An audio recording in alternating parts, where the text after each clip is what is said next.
Back in the early 90s, we were severely underrepresented on television, with the exception of the poppin' shows back in the 90s. Help me out here. Family Matters. I think the first black sitcom we got started off with was the Rodney King beating, wasn't it? I think that started That it. was funny. That was a sitcom. That wasn't? What laughing? And those people that destroyed the city weren't laughing, I don't think. You sure? They could have been. It might not have been a sitcom for us. It was somebody was laughing. It was some racist out there. Somebody was Oh like, shit, what's on the look at tube? those Negroes. They say back then we were less representative. Now we are represented, almost to a point where they say that we're overrepresented in the media. So that's news media, that's print media, that's social media, that's. But I mean, keeping it a buck, we should be. We should be. The proverbial they look to us for all their coolest styles and dances and phraseology and all this other shit. Hell yeah, we should be represented on all media spaces. And I don't call it overrepresentation when you're underrepresented everywhere else. But what if I say there's only 16% of us, 13% of us in the country? Should we be on every channel? Yeah. That would make us 100% represented. Guess how many channels we have though? Okay, true. Yeah. And if I'm not correct, isn't BET owned by BET is owned by MTV and is owned by Oprah? Or is it enough for us to be represented at the level of it that we populate the country?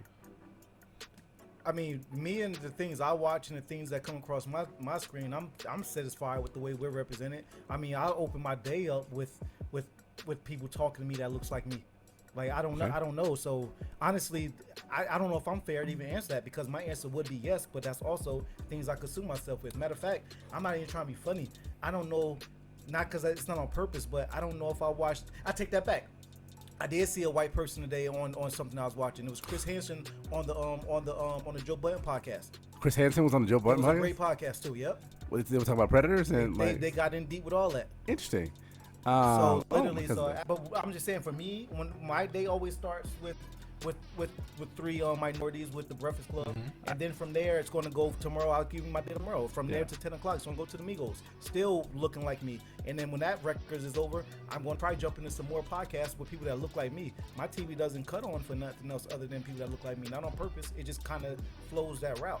And yeah, it is sprinkles and things like that of other people, like I said, Chris Hansen. But for me, I don't know any better. I think we are represented greatly today.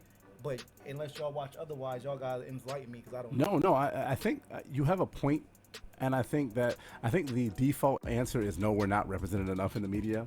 But I think if you really think about it and kind of back up a little bit, I don't think that we're represented enough in the news media, and I think that's actually more important. And our coming up guest will actually talk a little bit about that. I wouldn't say more. We need more of it? You don't think we need more? No. I think we need more representation, but I wouldn't say. The way I would phrase that is we need more positive news references, as opposed to everything always being, So what you're talking about is less actually seeing us giving the news, and more when the news is about us, that it's represented in a way that's not. Negative slant. Black male kills and beats and are crazy. You know how they do when anything happens. It's like former criminal starts a podcast. Like former criminal, right? Bitch. Fear. So when I think about the effects of us, everybody ain't watching that. Us being represented in the news. So think about it. So it's not necessarily about us getting our news. It's about other people getting news about us. News, yeah. You know what I'm saying? So if we don't own the news stations and the news stories are being controlled by the big five, Garnet, Viacom, all of them, the other three, I don't remember the names of them. If they're all controlled by people who don't necessarily have our interest at hand, is that kind of almost slowly causing the problem? Because I'll tell you, I watched CNN the other day. And it's pretty, and I'm a CNN watcher. I do like CNN. I watch CNN all the time. I watch CNN all the time.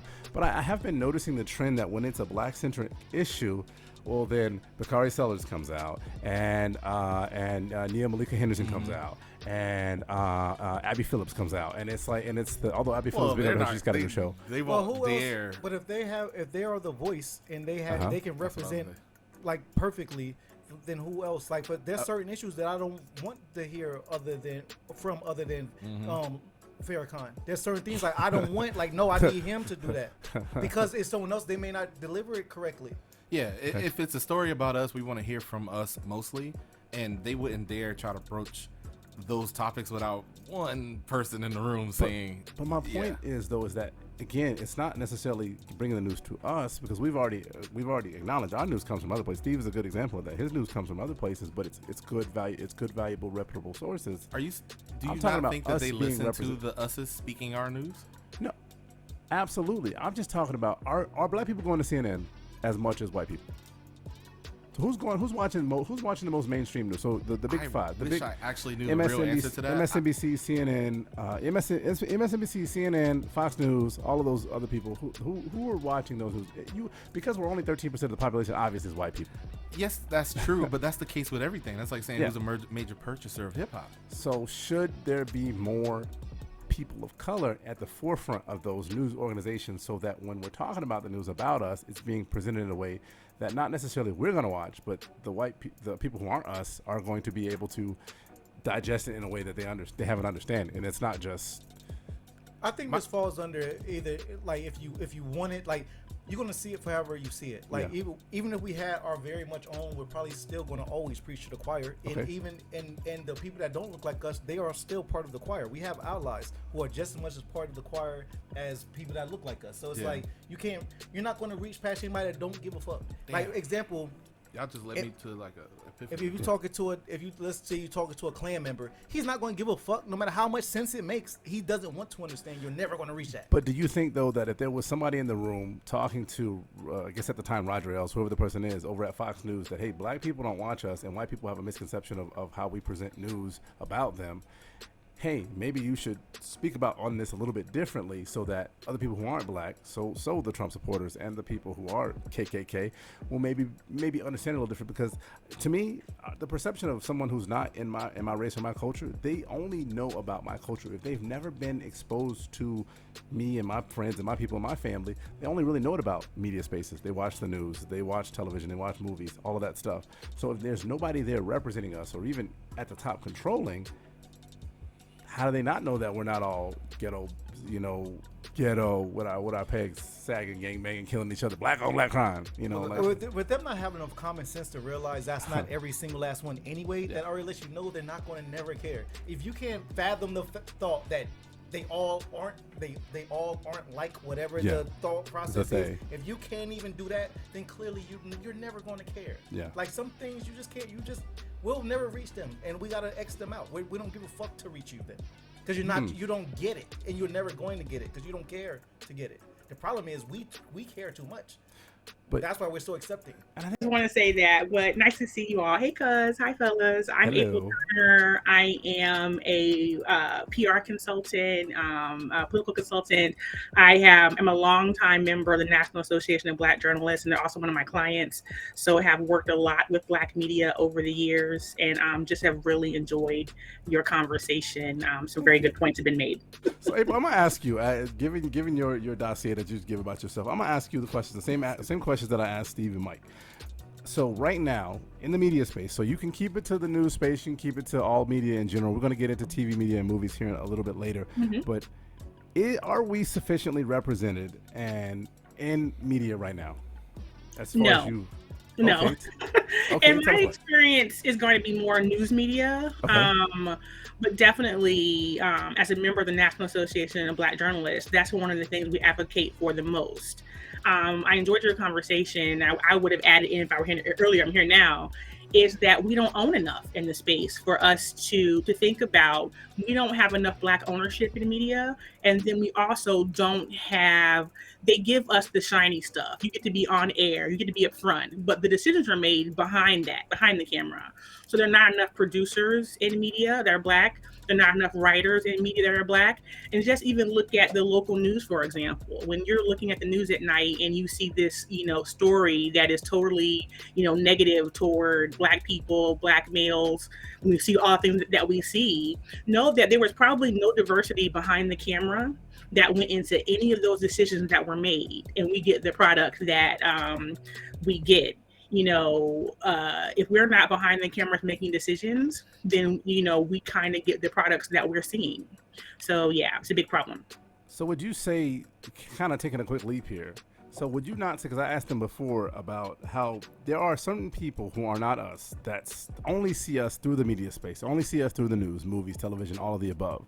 would you say that that's kind of almost like a starting place when it comes to us kind of getting some ground in this country? Because if your perception is just what you see on TV, and what's being presented on TV is controlled by people who have no experience in your culture, how does that work? Absolutely. It's amazing to go around the world and see what people think about Black people.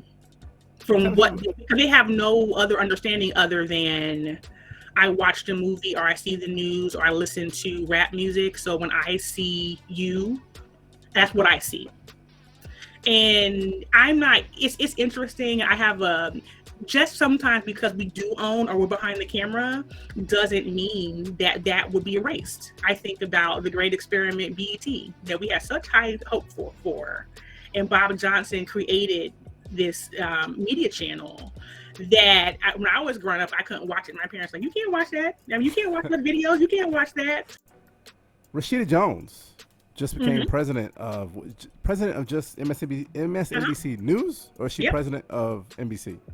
Or just the news? It's NBC News. Okay, so and I want to get this delicately. Is there an expectation for her in that position? Well, yes, Rashida is a friend of mine. She's very young. I mean, young as far as to be the president of a major news network media is very young. I think she's 40, 41. So I can go on and on about this. I've watched some of y'all's shows. I know you discussed this. This period of time that we're in our country of white guilt, of all of these things, is landing into a lot of good things for us. Yeah. But I also see us getting a lot of things and opportunities like this.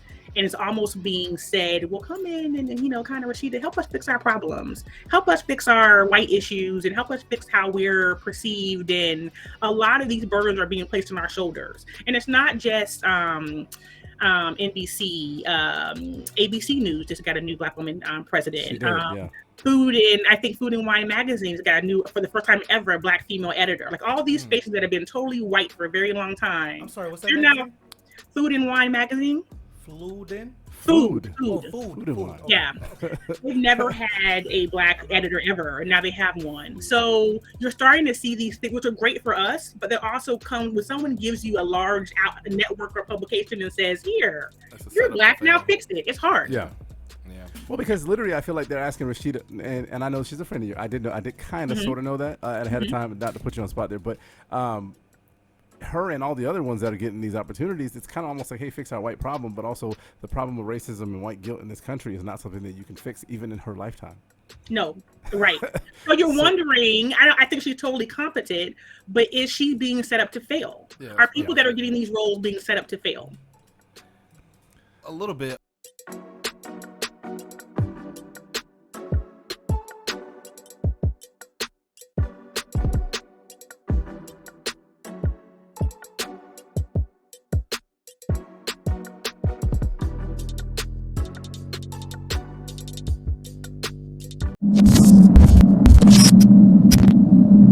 We pound greater.